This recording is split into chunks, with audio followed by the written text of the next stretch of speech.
Hello students, welcome to account street. This is video number 12। देखिए, इस video में हम लेकर आए अपना चैप्टर नंबर 7। अभी तक हम 6 चैप्टर आपके 11th क्लास के फिनिश कर चुके हैं। अब चलते हैं चैप्टर नंबर 7। देखिए, चैप्टर नंबर 7 क्या है, क्या कह रहा है वो हम देखेंगे।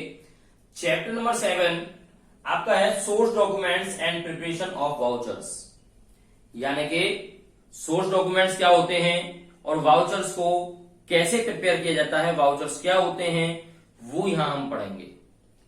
तो ये हमारी वीडियो नंबर 12, जिसमें हम सबसे पहले सोर्स डॉक्यूमेंट्स को एक बार पढ़ेंगे कि सोर्स डॉक्यूमेंट्स क्या है। तो देखिए, सोर्स डॉक्यूमेंट्स आपके क्या है वो देखते हैं। आइए, document is an evidence of a transaction, यानी कि किसी भी ट्रांजेक्शन का जो एविडेंस होता है वही हमारा सोर्स डॉक्यूमेंट्स कहलाता है। आप जितनी भी लेन देन करते हैं, जितनी भी आप ट्रांजेक्शन करेंगे, उनका जो एविडेंस होगा, जो स्लिप होगी, वही आपकी क्या कहलाएगी, सोर्स डॉक्यूमेंट्स कहलाएगी। और an event and are known as source documents. बात समझ में आई? यानी कि जितनी भी हमारे इवेंट्स हैं, जितनी भी हमारी ट्रांजेक्शन हुई हैं, उन सभी के जो एविडेंसेस होंगे वही हमारे सोर्स डॉक्यूमेंट्स कहलाते हैं। जैसे आपके cash memo, cheque, pen slip, etcetera etcetera, ये क्या होते हैं, इनको एक बार देख लेते हैं। आइए, एविडेंस कैसे, कौन से एविडेंस होते हैं सोर्स डॉक्यूमेंट्स के अंदर, सोर्स डॉक्यूमेंट्स कौन कौन से हो सकते हैं वो देखते हैं। तो ये कहता है most common source documents are, कुछ कॉमन सोर्स डॉक्यूमेंट्स आपको दिए गए हैं, जिनमें सबसे पहला है आपका कैश मेमो।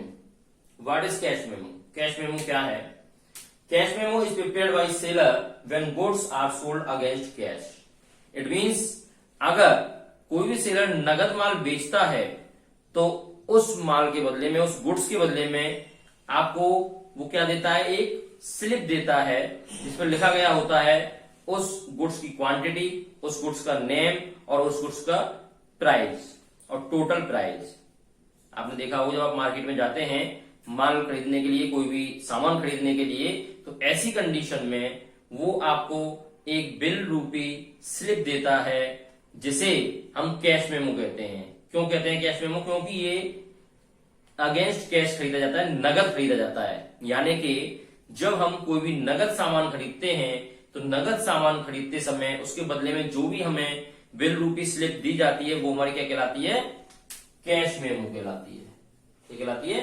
Cash memo. अभी तक आपको ये पता नहीं होगा, लेकिन अभी तक आपने देखा होगा जब आप कोई सामान खरीदने जा रहे हैं और नगद आप सामान खरीद रहे हैं तो वो जो देता था उसे आप क्या कहते थे, बिल, जबकि उसको हम बिल नहीं कहते हैं।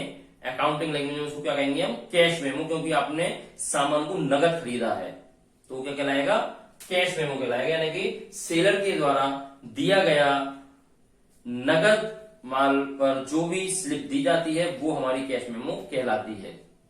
ओके, ये किसके द्वारा रिटर्न आई होती है, सेलर के थ्रू। सेकंड होता है इनवॉइस और बिल। इनवॉइस और बिल क्या है? या तो बिल कह लीजिए या इनवॉइस कह लीजिए, एक ही बात होती है। तो देखिए, इनवॉइस और bill, bill is prepared by seller, ये भी सेलर के द्वारा प्रिपेयर किया जाता है, नो डाउट। कैश मेमो भी सेलर के द्वारा प्रिपेयर किया जाता है और बिल भी सेलर के द्वारा ही प्रिपेयर किया जाता है। So bill is prepared by seller when the goods are sold on credit. It means जब माल उधार बेचा जाता है तो ऐसी कंडीशन में सेलर हमको जो स्लिप देता है वो हमारी कहलाती है बिल। क्या कहलाती है?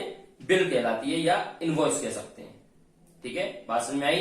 अगर नगद माल हम खरीदते हैं तो हमको जो सेलर के द्वारा मिलता है वो क्या कहलाता है, कैश मेमो। और अगर हम उधार माल खरीदते हैं, उधार सामान खरीदते हैं, तो उसके बदले में जो सेलर हमें स्लिप देता है वो क्या कहलाती है, बिल या invoice. Okay, got it? Next point is receipt. देखिए, रिसीप्ट क्या होता है, बहुत सिंपल वर्ड है। व्हेन कैश और cheque is received from a customer, customer से अगर हमें कोई भी कैश प्राप्त हो रहा है या चेक प्राप्त हो रहा है, so a receipt for the amount received is issued. तो हमें जो अमाउंट प्राप्त हुई है, हमें जो चेक प्राप्त हुआ है, उसकी हम एक्नॉलेजमेंट देते हैं, यानी कंफर्मेशन देते हैं कि हाँ, इतने रुपए आपने मुझे दे दिए हैं। तो इसके बदले में जो हम उसको स्लिप देंगे एक्नॉलेजमेंट की, वही हमारी क्या कहलाएगी, रिसीप्ट कहलाएगी। क्या कहलाएगी, रिसीप्ट कहलाएगी। Like as a school fee. School fee आपने स्कूल में फी सबमिट कराई, डिपोजिट कराई, तो उसके बदले में स्कूल आपको क्या देता है, फीस की स्लिप देता है। तो जो फीस की स्लिप दे रहा है वो क्या है, वही आपकी रिसीप्ट कहलाएगी, क्योंकि इट मींस स्कूल ने इतना पैसा आपसे प्राप्त कर लिया है। वो एक एविडेंस होता है। वो क्या होता है, एक एविडेंस होता है कि हमने आपसे इतने रुपए प्राप्त किए हैं और इस मंथ के लिए किए हैं। या आप स्कूल में चेक देते हैं तो भी उसके बदले में आपको रिसीप्ट प्राप्त होती है। तो रिसीप्ट क्या होती है, वो कैश या चेक जो भी प्राप्त हो रहा है उसके बदले में हम जो कस्टमर को स्लिप देंगे वो क्या कहलाएगा, वो हमारी रिसीप्ट कहलाएगी। क्लियर। नेक्स्ट इज पे इन स्लिप। पे इन स्लिप क्या होता है, पे इन स्लिप ये केवल बैंक के थ्रू ही हमें मिलती है।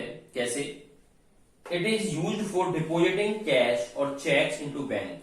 जब हम बैंक में कैश जमा करते हैं या चेक जमा करते हैं तो आपने देखा होगा उसके बदले में जब हम कैश जमा करने बैंक में जाते हैं, आप लोग गए होंगे तो आपने देखा होगा एक स्लिप होती है जो हमें फिल करनी होती है कि 100 रुपीज के इतने नोट हैं, 500 के इतने नोट हैं, 2000 के इतने नोट हैं। तो ये सारी चीजें आपको वहां पर नोट करनी होती है और उस स्लिप को हम उस डिपोजिटर को देते हैं जिसको हम कैश दे रहे हैं, और वो हमें क्या करता है, उसमें से आधी स्लिप फाड़ करके हमको वापस कर देता है। तो वही हमारी क्या कहलाती है, पे इन स्लिप कहलाती है। यानी कि बैंक में आप जो भी कैश या चेक जमा करने जा रहे हैं तो उसके साथ जो भी आप स्लिप वहां पर फिल करते हैं वो स्लिप आपकी पे इन स्लिप कहलाती है, जो केवल बैंक में ही हमको मिलती है, वो है पे इन स्लिप। नेक्स्ट है चेक। चेक तो आप सभी जानते होंगे, सुना भी होगा। चेक क्या है, cheque is a document in writing. Cheque is a document in writing drawn upon the bank with which the account is held and is payable on demand. It means cheque क्या है, एक writing document होता है जो कि bank के ऊपर लिखा जाता है कि बैंक से डिमांड की जाती है कि इतने रुपए इस व्यक्ति को दे दिए जाएं। तो चेक क्या होता है, चेक एक राइटिंग डॉक्यूमेंट होता है जो कि हम लोग क्या करते हैं, उस चेक को बैंक के ऊपर लिखते हैं, उसमें हम डिमांड इशू करते हैं कि हमें इतना पैसा चाहिए या इतना पैसा इस व्यक्ति को दे दिया जाए, तो वो क्या कहलाता है, चेक कहलाता है। उसके थ्रू पेमेंट हमें बैंक के थ्रू प्राप्त होती है, वही हमारा क्या है, cheque. Next is debit note. देखिए debit note is the most important because debit note and credit note are the part of your examination. तो देखिए डेबिट नोट क्या होता है, विशेष ध्यान देंगे। A debit note is made out evidencing that a debit has been made to the account of the party named in this note. It means मान लीजिए मेरे पास दो व्यक्ति हैं, एक सेलर है, एक परचेजर है, ठीक है। एक माल को बेचने वाला है, दूसरा माल को खरीदने वाला है। ऐसी सिचुएशन में क्या होता है, कभी कभी मान लीजिए मैं यहां पर एक एग्जांपल ले लेता हूं, दो व्यक्ति मेरे पास हैं X and Y. Okay, X क्या है आपका, सेलर है, और वाई क्या है आपका, बायर है। ये क्या है, बायर है।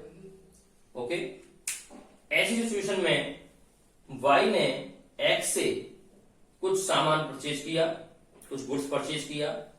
मान लीजिए वाई ने आपका 10,000 रुपीज का सामान इससे एक्स से परचेज किया है।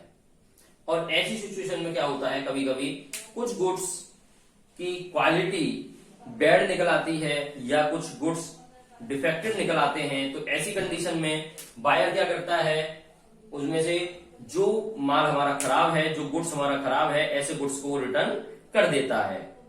तो देखिए जब वो रिटर्न करता है, वाई क्या करेगा, जब रिटर्न करेगा, किसको रिटर्न करेगा, एक्स को रिटर्न करेगा कुछ गुड्स को। तो ऐसी सिचुएशन में वो क्या करेगा, एक्स के ऊपर डेबिट नोट लिखेगा। क्या लिखेगा, एक्स के ऊपर डेबिट नोट लिखेगा। यानी कि वाई को अगर कुछ गुड्स अपना रिटर्न करना है सेलर को, तो ऐसी कंडीशन में बायर जो नोट सेलर पर लिखता है वो हमारा डेबिट नोट कहलाता है। क्या कहलाता है? डेबिट नोट कहलाता है, क्योंकि उसमें कुछ हो सकता है गुड्स की क्वालिटी बैड हो, कुछ डिफेक्टेड गुड्स आ गए हो, तो ऐसी सिचुएशन में वो अगर गुड्स को रिटर्न करता है तो बायर जो सेलर के ऊपर नोट लिखता है वो हमारा डेबिट नोट कहलाता है। ओके, इसी कंडीशन में जब उस नोट को सेलर रिसीव करता है, उस नोट को सेलर रिसीव करता है, तो ऐसी सिचुएशन में सेलर क्या करता है, उसको परमिशन देता है, उसे गारंटेड करता है कि ठीक है, आपने ये बोला है कि आपका इतने क्वांटिटी का, इतने रुपए का गुड्स डिफेक्टेड है, तो ऐसी सिचुएशन में हम इसको ग्रांटेड करते हैं और आपको इतना अमाउंट हम दे देंगे। तो ऐसी सिचुएशन में सेलर भी बायर पर एक नोट लिखता है और जो नोट हमारा क्या कहलाता है? क्रेडिट नोट कहलाता है। तो जो सेलर लिख रहा है बायर पर, उसे ग्रांटेड कर रहा है, परमिशन दे रहा है उस नोट, डेबिट नोट के लिए, तो वो नोट क्या कहलाएगा? क्रेडिट नोट कहलाएगा। तो ये हमारा क्रेडिट नोट हो गया। क्रेडिट नोट भी कह रहा है credit note is made out evidencing that credit has been granted to a debtor, and debtor को जो ग्रांटेड कर रहा है, इट मीन्स बायर जो सेलर पर गुड्स रिटर्न के लिए या डिस्काउंट के लिए जो नोट लिखता है वो हमारा डेबिट नोट कहलाता है, और जो हमारा सेलर होता है उस डेबिट नोट को जब एक्सेप्ट कर लेता है, तो एक्सेप्ट करने के बाद जो वो बायर को परमिशन देता है, ग्रांट करता है, उसके लिए जो नोट लिखता है वो हमारा क्रेडिट नोट कहलाता है। तो दोनों नोट आपके क्लियर हो गए होंगे, debit note and credit note. तो ये आपके थे सोर्स डॉक्यूमेंट्स, सभी के आपके समझ में आ गए होंगे। एक बार अपनी बुक के थ्रू मेरी वीडियो को दोबारा देख करके एक बार अच्छे से रिवाइज करें। जो भी डाउट्स हो आपके वो कमेंट बॉक्स के थ्रू आप पूछ सकते हैं। नेक्स्ट वीडियो में हम वाउचर्स के बारे में बताएंगे कि वाउचर्स क्या होते हैं, कौन कौन से वाउचर्स होते हैं, वाउचर्स को किस प्रकार से बनाया जाता है, कैसे प्रिपेयर किया जाता है। तो वो नेक्स्ट वीडियो मिलते हैं। ओके, जब तक के लिए आप वीडियो को अच्छे से देखें। अच्छी लगी वीडियो तो लाइक करें, सब्सक्राइब करें, शेयर अपने दोस्तों को जरूर करें। Thank you so much.